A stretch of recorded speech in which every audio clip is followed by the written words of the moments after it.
Welcome back to Grounded Spirits Podcast, where we're learning how to stay rooted while flying high.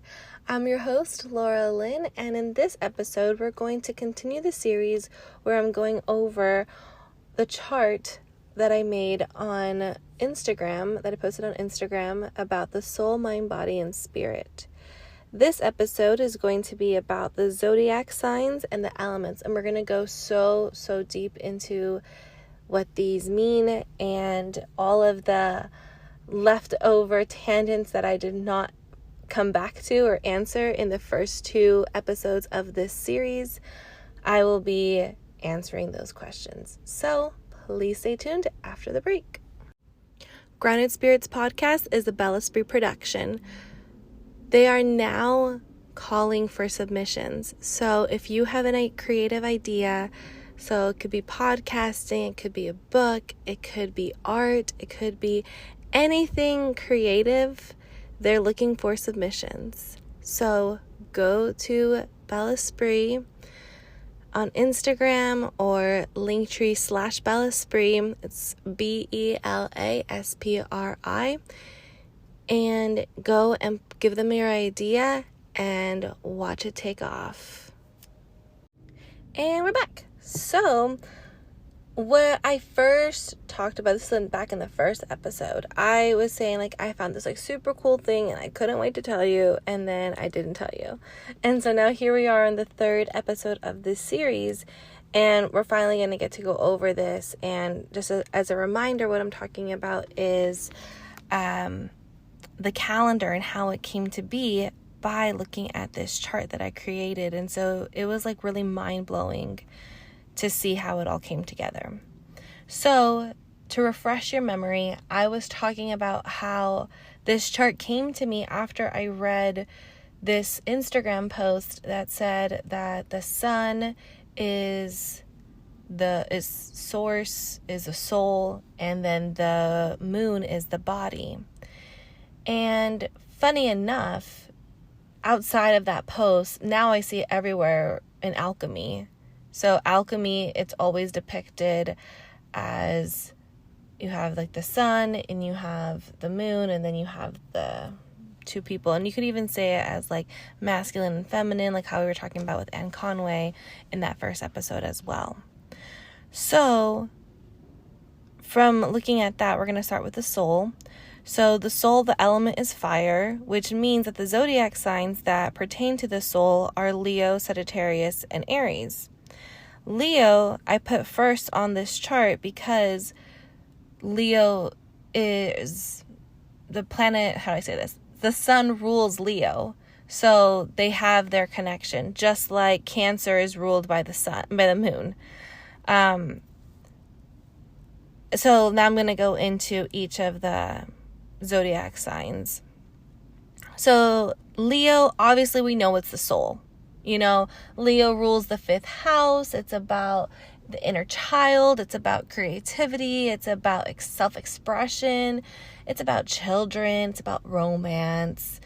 It's about loving life. And so that's very much soul related, looking at Leo. Next is Sagittarius, and Sagittarius, so this was kind of the weird thing about writing it in this way, because Sagittarius is known as the wildfire, that nothing can contain it. It wants to be free, and if you're not going to give it a path, it's going to make its own path. It's a trailblazer. And yeah, that's very much Sagittarius. And so that also is very much about the soul. When you're actually listening to your soul, you'll be surprised how things open up. A while back, I told you guys a story about when I went to Countdown, I believe in 2022, maybe, and how I got high. And it must have been before I was smoking more, because now I know that it wouldn't have hit me as hard, but at the time it hit me really, really hard. And I just remember closing my eyes and my head leaning back, and I wasn't rolling. It was just weed, and I could see this mountain. It was really dark, but it was this light that showed me the path up the mountain. And I had this whole conversation with this entity. I don't know who it was. It could have been me. I don't know. But I had this whole conversation about like how scary the trees looked. And I'm like why can't, if I'm light, why can't I make my own path? Why would I want to follow the path that's already set for me? Like, why can't I go into these scary trees? And then the voice told me, you can. There are a million ways up the mountain. The one outline is just the one that we think that you'll like the most. But of course, you have your free will to do with what you please. And what's interesting is that since then, so now over 2 years later, it's really cool that I can now look at my path and there's always a fork in the road. So at every point going up this mountain, there's a fork in the road where I can take the road less traveled if I so choose. And it's been really interesting to see what road, so to speak, I've been choosing and how it has gotten me to where I need to go. So that's Sagittarius. And that's speaking as Sagittarius moon, so it could be different for you depending on where you have Sagittarius on your chart. Moving on to Aries. So this was the whole point of what I was saying, like the reason why I put it in this order. Because normally it would be Aries first, then Leo, then Sagittarius. But I put Aries last because even though Aries does have that childlike wonder, similar to Leo in that way, but Aries is unhinged. So where I would say that Leo is like the sun or like light, like a light bulb kind of thing, or like the spotlight, that's very much Leo. And Sagittarius is kind of like the adult, like don't give a fuck kind of version of that. And that's why it also represents the soul. But Aries is like, oh, this is a good example. Aries is like if you smoked a cigarette and then just threw the cigarette without putting it out, and then it caused this massive fire. Like it burned a house down. That's Aries energy. So Aries, they're not really good at holding in their emotions, but in a way that's a good thing, because when it comes to your soul doesn't want to hold things in. Anne Conway, who wrote her book back in the 1670s, and if you don't know what I'm talking about, go back and listen to the first episode of this. I think it's episode 111. 111. Go back and listen to her about what I said about her, because she had massive headaches, and I truly believe that it was her Aries energy her soul was literally on fire, and she had to get it out of her. But she tried to hold it in because she was like, I'm a woman. Like, she didn't even want to have her stuff published. They published her stuff after she died. And she became a Quaker. Like, she tried so hard to keep herself small. Yet her ideas are so genius. And so I'm so thankful that she wrote stuff down, even though she didn't think it was going to get published.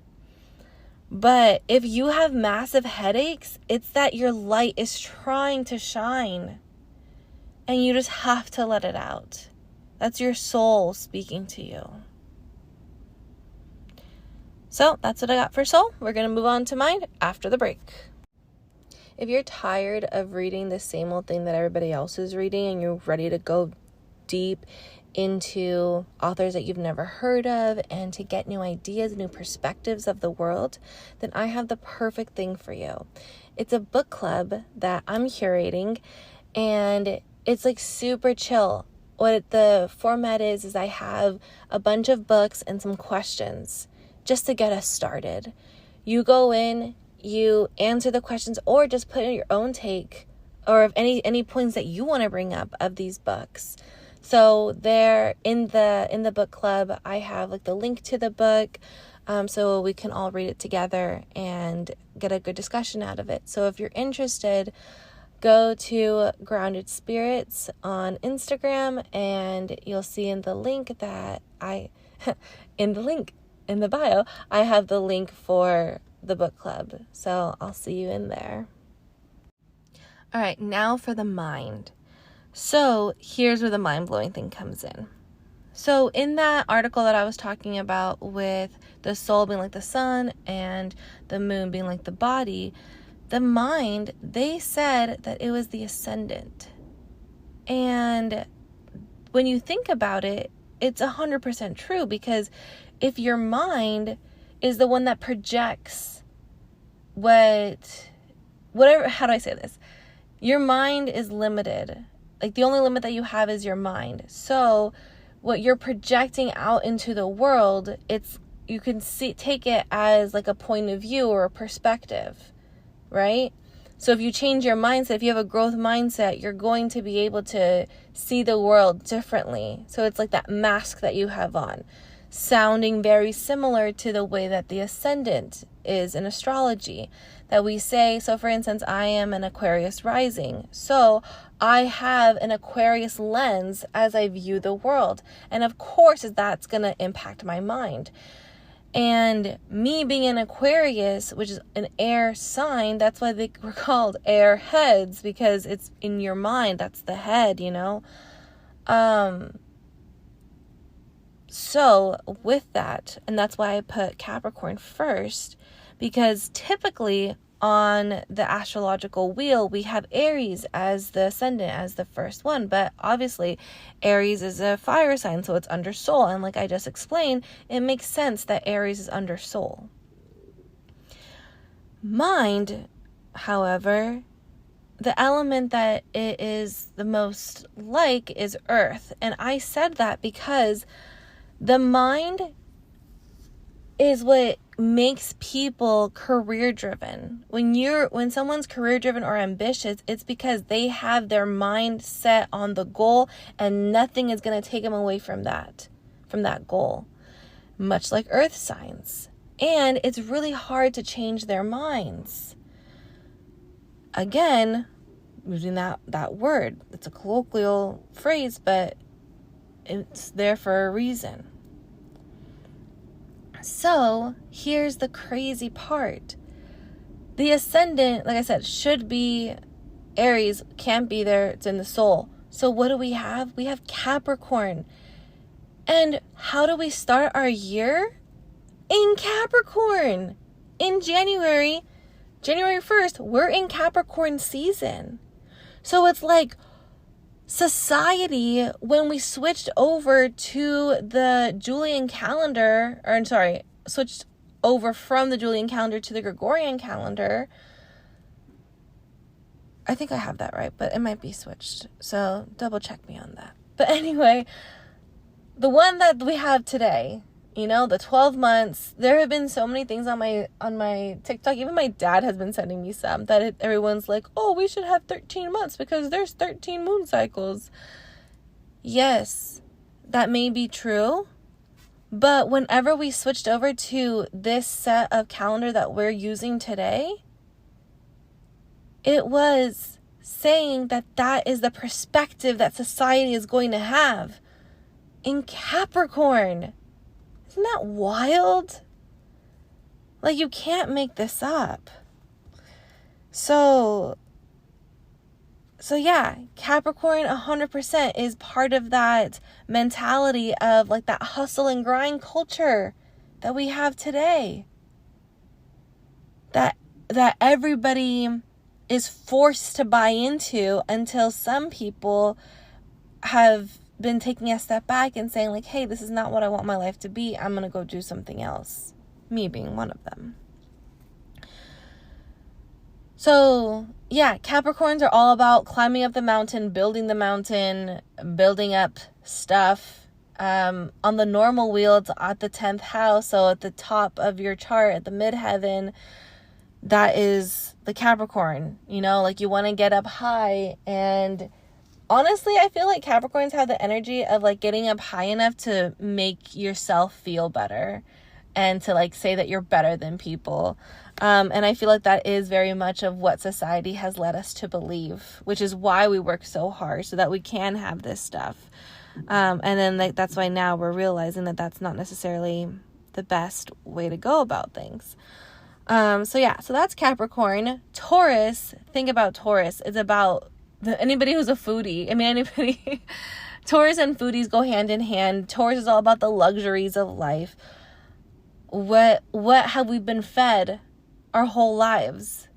You have to work hard, Capricorn, so that you can make a lot of money and live lavishly and luxuriously, Taurus. And then you have Virgo, the perfectionist, where we want to make sure that we're sure about things. And we like to nitpick and be critical of others.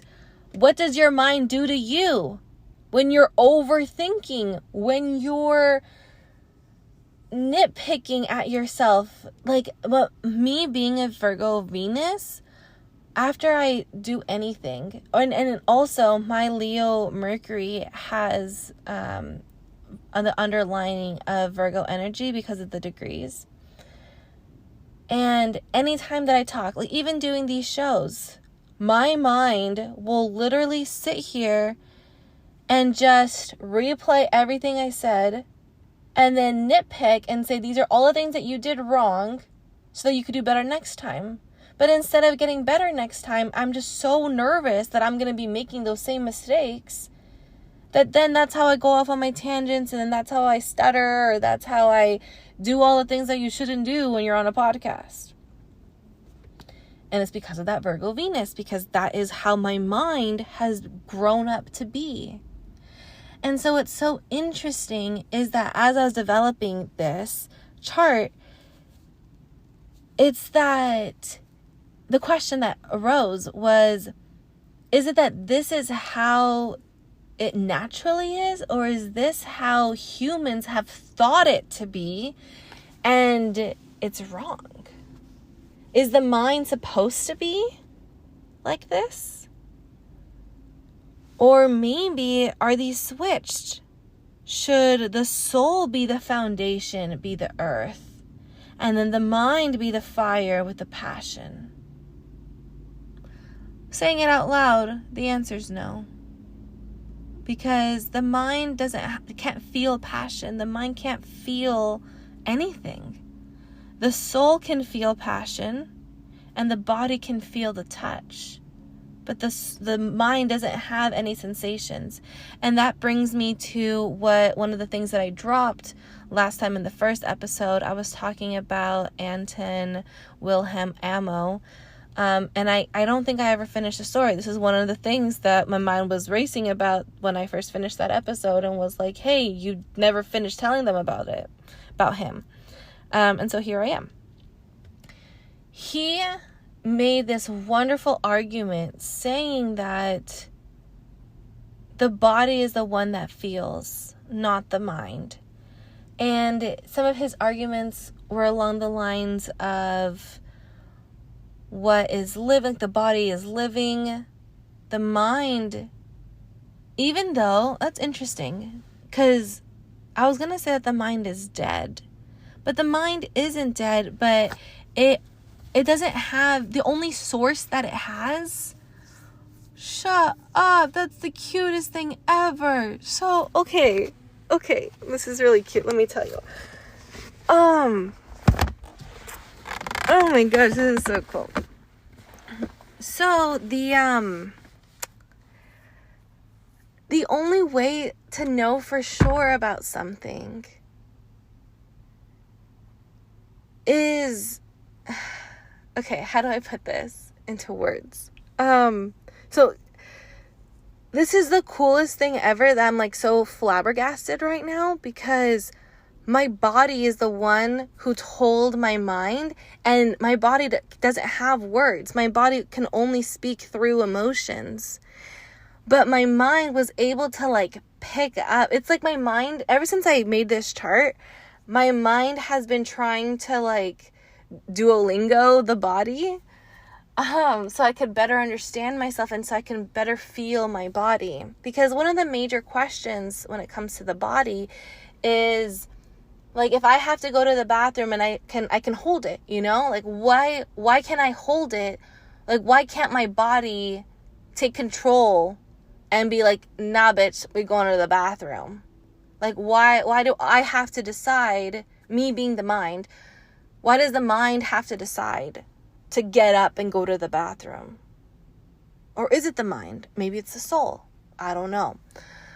But anyway, all of this to say that the soul has, the soul's source is source. So the soul is part of God and God is infinite. So the soul has a source that's infinite. The body has infinite ways of detecting. So every new experience, every second that I live, my body's experiencing something different.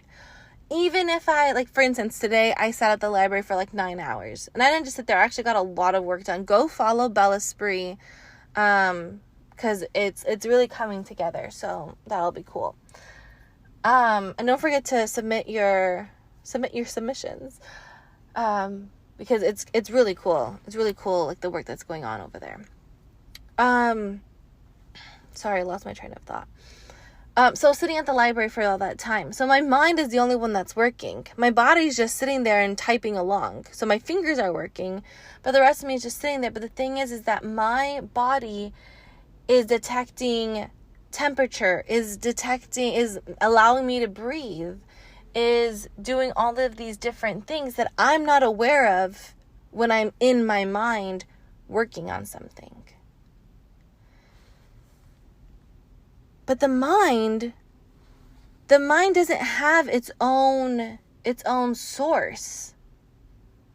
So the body is all about the external. It can get all of that information. But the mind can only get information that it reads about. How odd. So also in that first episode, I keep saying first episode, but it's episode 111. What did I call it? Like the differences of the aspects of something with the mind, body, and spirit. So when I say episode 1, that's what I'm referring to. So if you haven't listened to that episode, you should listen to that episode, because I feel like it's the groundwork for what the soul, mind, body, and spirit are, especially the differences between soul and spirit, which we'll talk a little bit about right now. But the mind doesn't have its own access to anything. It doesn't have its own spring. The only thing that the mind can know for sure is what the body tells it. And that's why I was like freaking out, like, oh, that's so cute, because the mind, when it comes to disciplines, it's in the natural sciences. So that's why, so I've been doing a lot of work with traditional ecological knowledge, otherwise known as indigenous knowledge. Been doing so much work in that field, and by looking at that Western civilization or Western science has been so demonized in those texts, to the point where I had to stop reading because I was just getting so annoyed, because at first I was along with them, because that's like where right now we're in this anti-colonialism or post-colonial era where we're really anti it, but we don't see all the good stuff that came from it. And I have been talking to the earth and questioning why, because if everything like happens for a reason, like if everything's about the law of attraction, what attracted explorers to this new land? And you could say, oh, well, Columbus didn't even mean to come here. He meant to go to India for the spices. But there is a reason why the ocean's smart. The ocean holds wisdom. So why did it lead Columbus here? And this is the best explanation that has come to me. Indigenous civilizations, they were really good, and probably still are, really, really good at balancing the soul, mind, body, and spirit.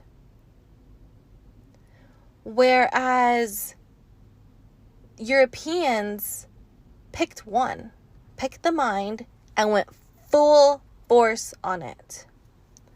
Which is why in the 1400s, you have full-on civilizations. I don't know why I can't say that word today. I don't know what's going on. Civilizations. They had full civilizations going on in Europe in the 1400s, you know? They had schools. Oxford was already founded. Whereas in the Americas, you have the Aztecs. That, yes, they do have a lot of great knowledge. They do have a lot of amazing architectural feats and everything, but it's not modern in any way. And one could actually no, like there's no. I was gonna say, well, one can say that maybe it was better that way, but no, it wasn't. I've been to the ruins. You know, obviously they're ruins, so obviously it would be better in that time. But when you look around the world today, yes, we are more separated from nature, and that is one of the main reasons, like with the whole being balanced thing, that they didn't want to leave nature. They wanted it to incorporate into their world. Whereas, because they grew up on folklore that said that nature loves you and you're part of the earth. Whereas Europeans grew up with Adam and Eve, like, you ate an apple, so you're going to be condemned forever, and the nature is a scary place. Don't go in it. So we're going to separate ourselves from it and hide ourselves and take care of ourselves inside and actually make it inside. But my whole point is that if we didn't all get on the same page internationally and like have globalization, we would never be able to form the collective that we have. So yes, Europeans had to come to the Americas. Yes, all the atrocity had to have happened in this specific timeline. Obviously, there's another timeline out there where that didn't happen and they remain separate for however long. But the thing is that, see, like even saying that, there's no way by 2024 that we wouldn't have made contact, because humans are curious and we would have ventured out eventually anywhere. So that's what I'm saying. Like, it was inevitable for Europeans to take over. And then what's so interesting is that we always say that, like, the Great British Empire, like the sun never sets on the Great British Empire, and that every 3 days a country is celebrating that they're no longer under British control. That's wild that the British had that much impact in the world. But what's even more crazy is that Britain is a tiny little island. How did it have the power to take over the entire world? This tiny little island. And to still be a global player today. That's what's wild. I completely went super sidetracked. But the whole point is that the mind doesn't know anything, doesn't have any other way to see things. So the mind can only be sure through science, through the natural sciences, through logic, through thoughts. So very much earth placements. I didn't drop the globalization or colonial stuff because we're going to talk about it more right now, but I wanted to move on to body and then get into it that way. And then we'll do a break after body. So with body, like I was saying earlier right now, that my body can only communicate through emotions. Much like a plant can only really communicate through emotions. And so you can feel when a plant is sad. You can feel when it gets happy. Just like when you look at like a dog's eyes, like you can see it, you can see their soul through their eyes, you know? So that's not necessarily body then, huh? Interesting. When I was petting my dog today, I was thinking about that. Like, because according to Anne Conway, we all have this system of soul, mind, body, spirit. So I was like looking at my dog, like, interesting, like how does that whole thing work? But I don't really know anything yet, so we'll table that for now.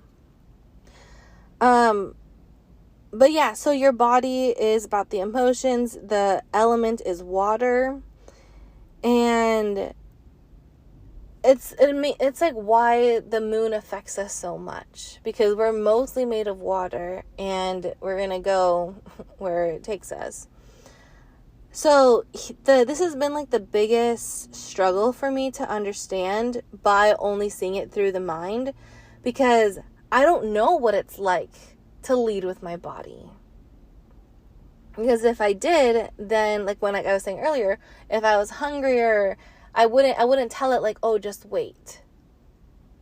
My body would be able to be like, no, we're going to go get food, or no, we're going to go to the bathroom, or whatever. But the body, yeah, so I don't know. I don't really know too much about it with that. But what I was saying before with the body of like talking about like colonialism and all of that, like one of the ways to get to know your body is by learning about its indigenous roots. And what's so cool is that no matter where you're from, like what your background is, you had indigenous roots. And your body is just a culmination of those indigenous people over time. So, for instance, my body speaks Mexican, so by definition, I'm half Spanish and half indigenous. So my body speaks Spanish, and it speaks whatever part of group my ancestors are from.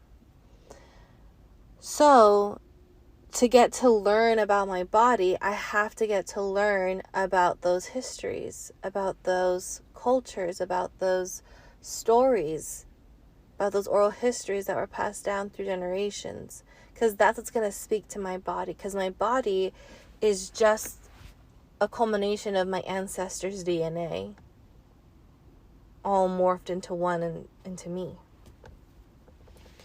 So if we're looking at the zodiac signs, we have Cancer, because Cancer is ruled by the moon, and the moon is what rules the body.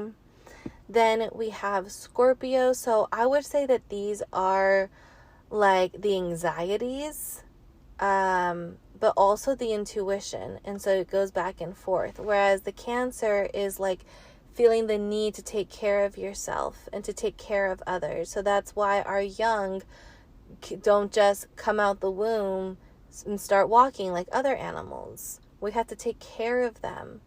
And a lot of times we take care of them even after they're adults. But having that Cancer be part of the body means that is our responsibility. And that's why we feel stuck as a human race, because you only feel stuck when you don't want to take responsibility. So you're going to keep being stuck until you take responsibility. And we were created to be the caretakers of the earth, but we haven't been. And it could be something as small as taking care of a plant, or of an animal, or of a baby, or even of like a husband or something, you know? But you being a human being and having a body, you are naturally supposed to be a caretaker. It doesn't matter if you're male or female or anything else in between. You are supposed to be a caretaker. And it's like that whole reciprocal energy, right? Like, just like when we take care of the crops, they give us food. When we take care of an animal, they give us love. When, stuff like that. Next is, so Scorpio, I already kind of talked about it, but to like get really, really deep into it, Scorpio does have, it's intuition. So it does have like those negative, and that's like why Scorpio is known as super dark. So it's like those anxieties that your body feels. And so then you freak out because it's like, well, why is my body freaking out?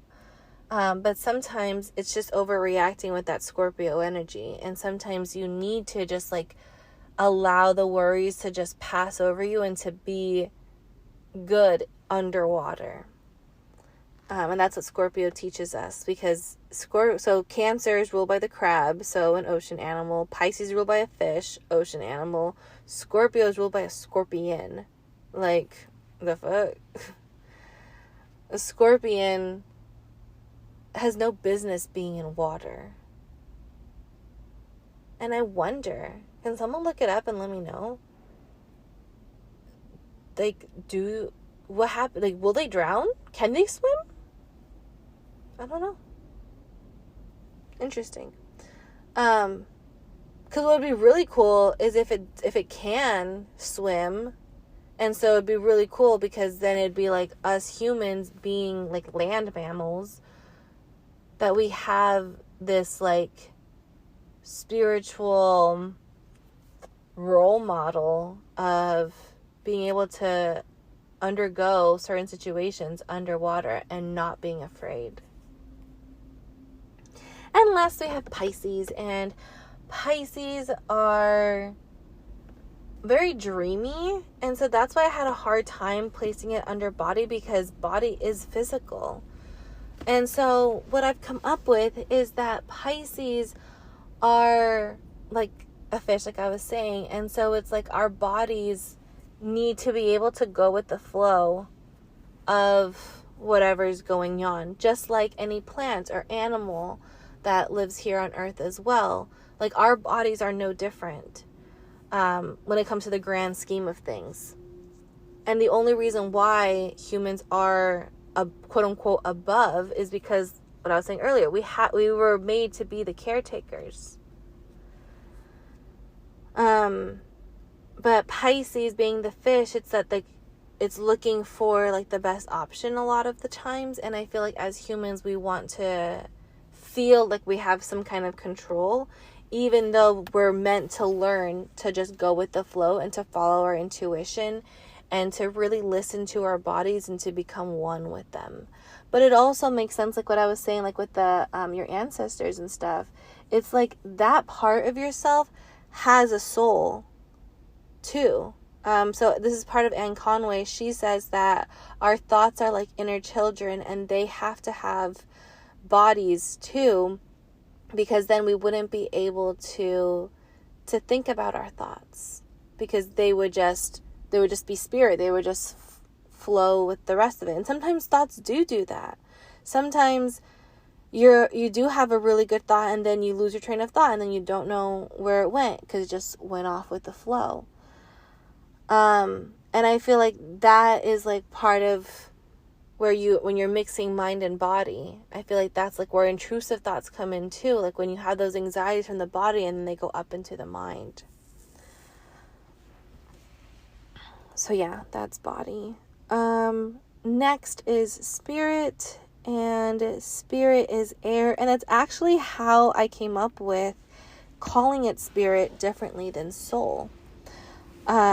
Because I came up, so after I read that article that I was telling you about, with the ascendant being the mind, the soul being the sun, and then the body being water, or no, the moon. I'm talking about planets here. Then that's how I came up with like the elements, and then I'm like, oh, there's air is left over, and then I was able to like kind of fill everything else in for spirit. So, and then I also said that the planet that rules spirit would be Mercury.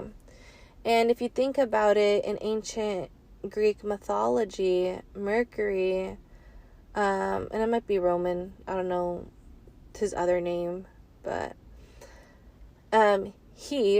Mercury was like the little errand boy. He had his shoes that had the wings on them, and so it's like very much like air vibes, you know, like being able to like distribute information, it's like very Mercury. And then I also feel like that is very spirit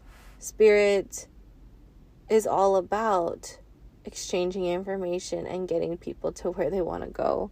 Go read my book Monterey. I have a whole conversation with the Holy Spirit, and it's really cool and very insightful.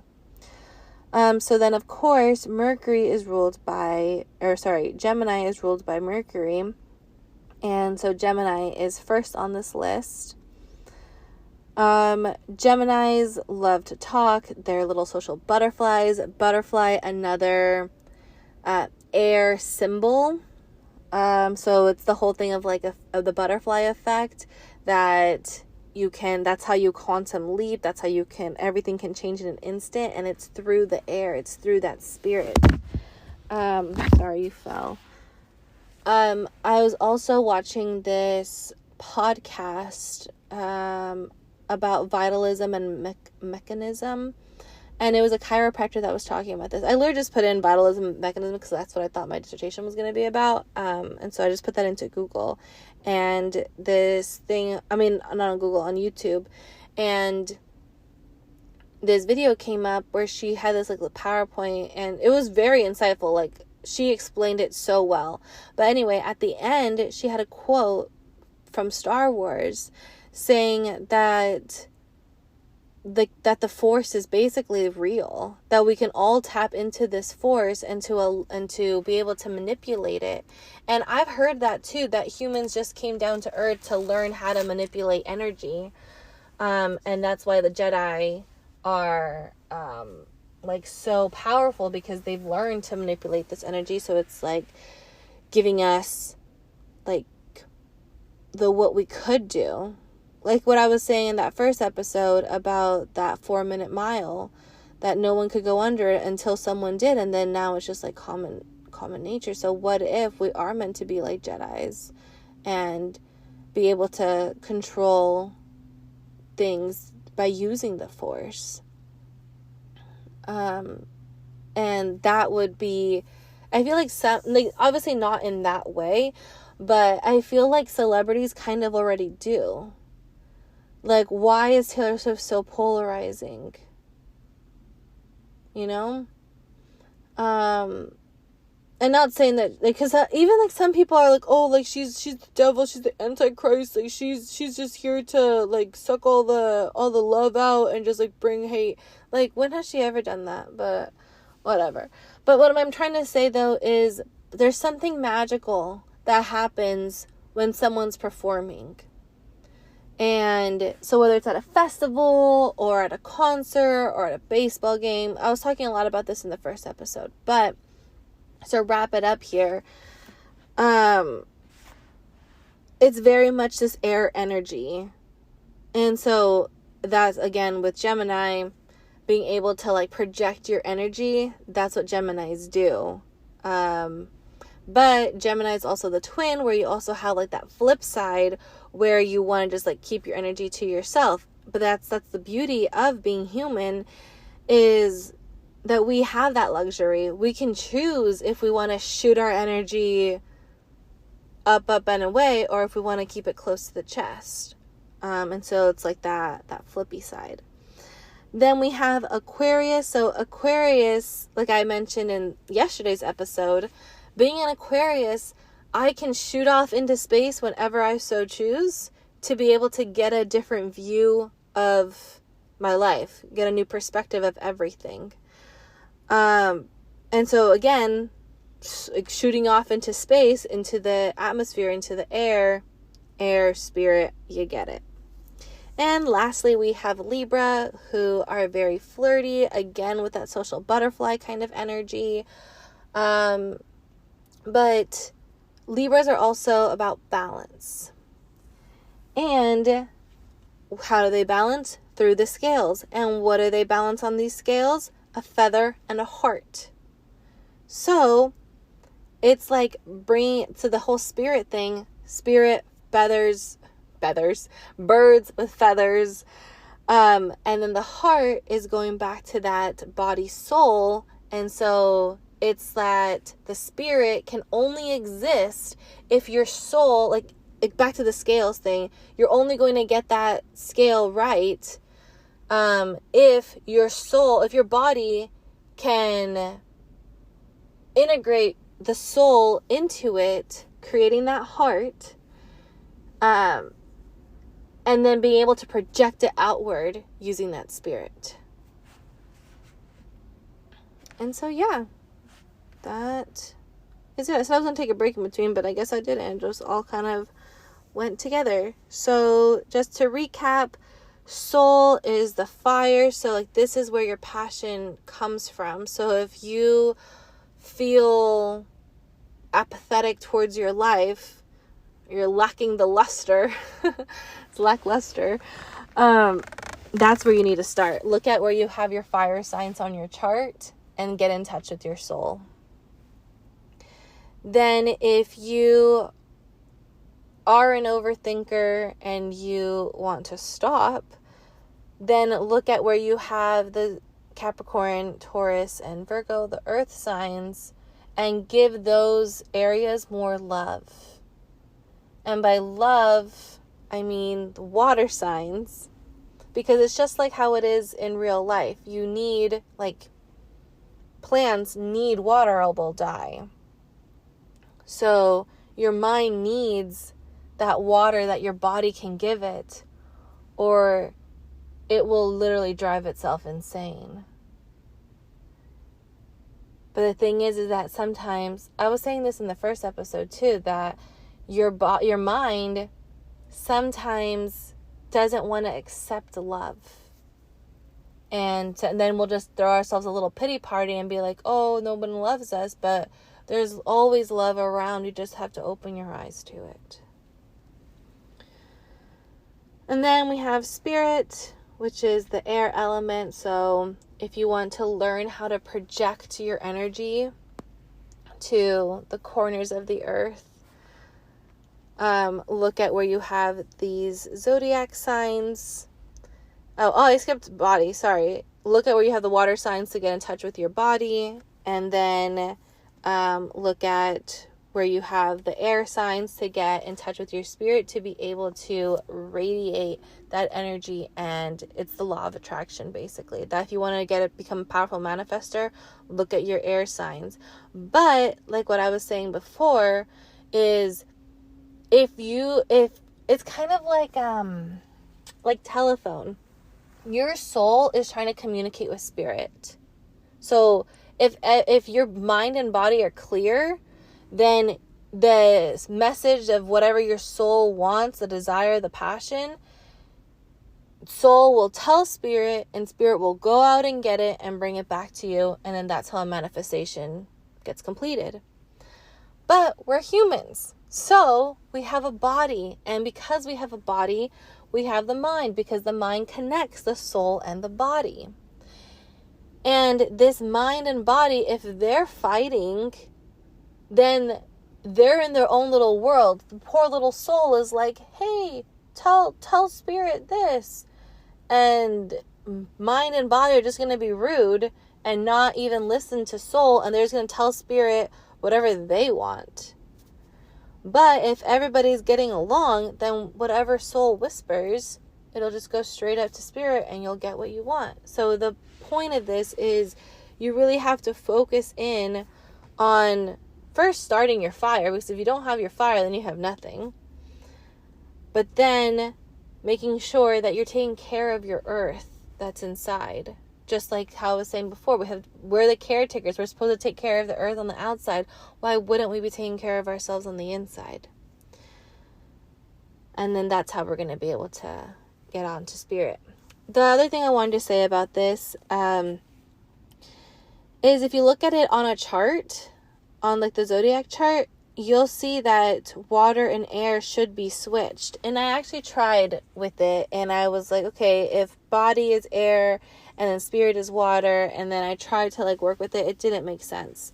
So that's like the only like weird thing about this, is that it like kind of like flip-flops, where Gemini comes before Cancer. Gemini's 3, Cancer's 4, yet Cancer comes first in my chart. But the other way that I know that this is right is because it's also kind of like a, not a map, but like time periods. It describes the time periods. So before there was an earth, there was fire everywhere. You know, we had the sun, we had comets going everywhere. It was just like a hunk of lava. So that's the fire. Oh, how cool. Also, if you think about like Earth's mantle, not mantle, like Earth's core, what is it? It's just fire in there. It's just supposed to be lava in there.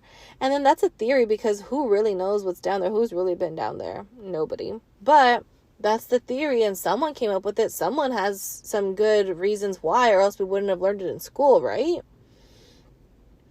So fire, and then you have earth, so that's like the crust, and then you have water on top of the crust of the earth, and then you have air, the atmosphere of the earth. So even like the earth itself has that same like circle thing that I came up with. So that's kind of cool. I also figured out that it does the same thing if you look at a eukaryotic cell. If you look at one of your cells, you have the nucleolus, which is the soul. Then you have the nucleus, which is the mind, which is interesting because the nucleolus is only responsible for making the proteins, whereas the nucleus is the one that has the DNA. It has like the code. It has the control, so very much mind. Whereas soul is about making proteins, like, so how are you going to survive? By your soul. Then you have the body, and so that's where you have like the Golgi apparatus, you have the lysosomes, you have the ribosomes, you have all these different somes. So that's the body of the cell. And then you have the spirit. That turns out that cells are constantly communicating with each other, and if you take one out of the system and like try to study it independently, it does not know what to do. It's like, who am I without the rest of my cells? Just like it is in indigenous culture, where an American indigenous culture, that who am I without my community? Like, my identity is based off of who I am to the community. So I thought that was really interesting too, that it all kind of goes in line. So anyway, so back what I was saying about like the time period. So at the beginning, it was just fire. Then the earth came. Then the whole thing, like for the great flood, the whole thing was covered in water. And I don't know about air. And then there was like a lot of wind, maybe like hurricanes or tornadoes. I don't know. Or maybe that's just like where we're headed. I don't know. So, I don't know. But I thought this was really cool that it's like all kind of coming together. So, probably not tomorrow, probably not until next Tuesday. Well, yeah, that's probably the best way to do it. I'll do the, on here I called it expression, but I came up with a better name today. It was, ways of expressing. And then impression, that's on the one on Instagram. It's ways of knowing. So we'll go over the ways of knowing and the ways of expressing that knowledge. Actually, probably the discipline. I could probably do all three in one. So we'll talk about that next time, probably next Tuesday. And until then, stay rooted and fly high. Bye, everybody.